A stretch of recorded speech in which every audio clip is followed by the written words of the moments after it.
الخير واهلا بكم مره تانية على قناه هاني المكاوي كوليكشنز. النهارده انا خدت القرار ده هو ان انا هبدا اقلل اعداد البادجي اللي موجوده عندي. وده بيرجع لعده اسباب. السبب الاول هو ان انا الحمد لله خبرتي بقت كويسه في تربيه البادجي، في تفريخ البادجي. زي ما انتم شايفين دي الانواع اللي هي مفرخه عندي. ما شاء الله فيها اللي هو الالبينو، حوالي 4 فروخ اللي هو اللون الابيض ده وعينيه حمراء. في زي ما انتم شايفين اللي هو اللاتينو اللي هو الاصفر وعينيه حمراء.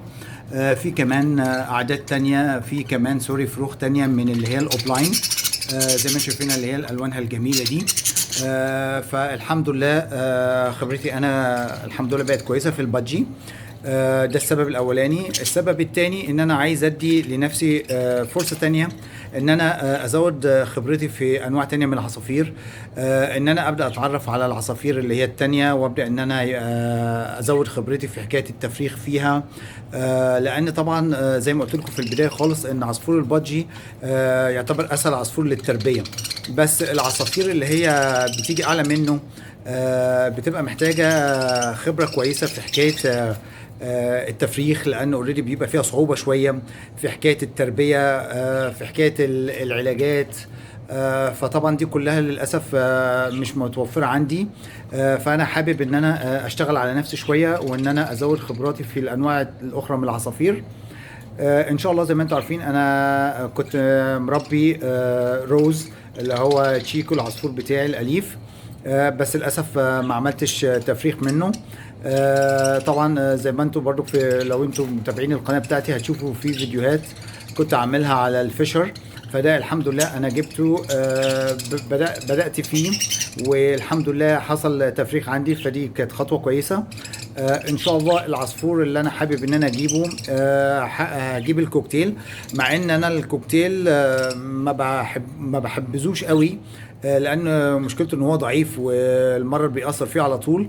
بس طبعا لازم انا كمربي وكهاوي ان يبقى على الاقل عندي جوز كوكتيل، فاحاول ان ده يبقى موجود عندي. كمان ان شاء الله بعد كده هبدا ان انا اتدرج، ان انا احاول ان شاء الله اجيب مثلا هبدا اخش في الببغاوات، زي مثلا اللي هو الدره. هحاول بعد كده ان شاء الله. بس طبعا دي هتكون يعني في مرحله تانية، لان اوريدي بتبقى عايزه منك خبره كويسه قوي قوي قوي عشان تبدا تربي الببغاوات دي، وخصوصا الببغاوات اللي هي بتبقى غاليه زي الكاسكو، اللي هو بيتقال عليه زنجباري او الافريقي. برضو بيبقى عندك حكايه اللي هي وطبعا ده بيكون عصفور متكلم، فبرضو بيبقى عايز منك خبره واسعه وكبيره.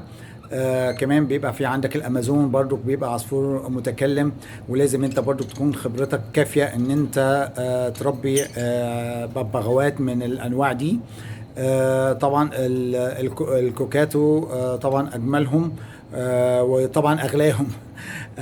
بس خلينا نبدا ان شاء الله يعني خطوه بخطوه. وان شاء الله اتمنى في المستقبل كل الانواع دي تبقى موجوده عندي. وان شاء الله اول ما اشتري نوع جديد من العصافير او البغبغاوات، هبقى انزل فيديوهات على القناه ان شاء الله. واتمنى ان انتوا تتابعوني ان شاء الله على اساس تشوفوا احدث حاجه عندي واحدث عصافير ان شاء الله هجيبها باذن الله. ده فيديو النهارده.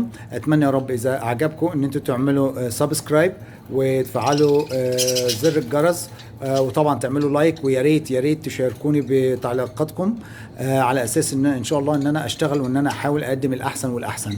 اشوفكم على خير ومع السلامه، تصبحوا على خير، مع السلامه.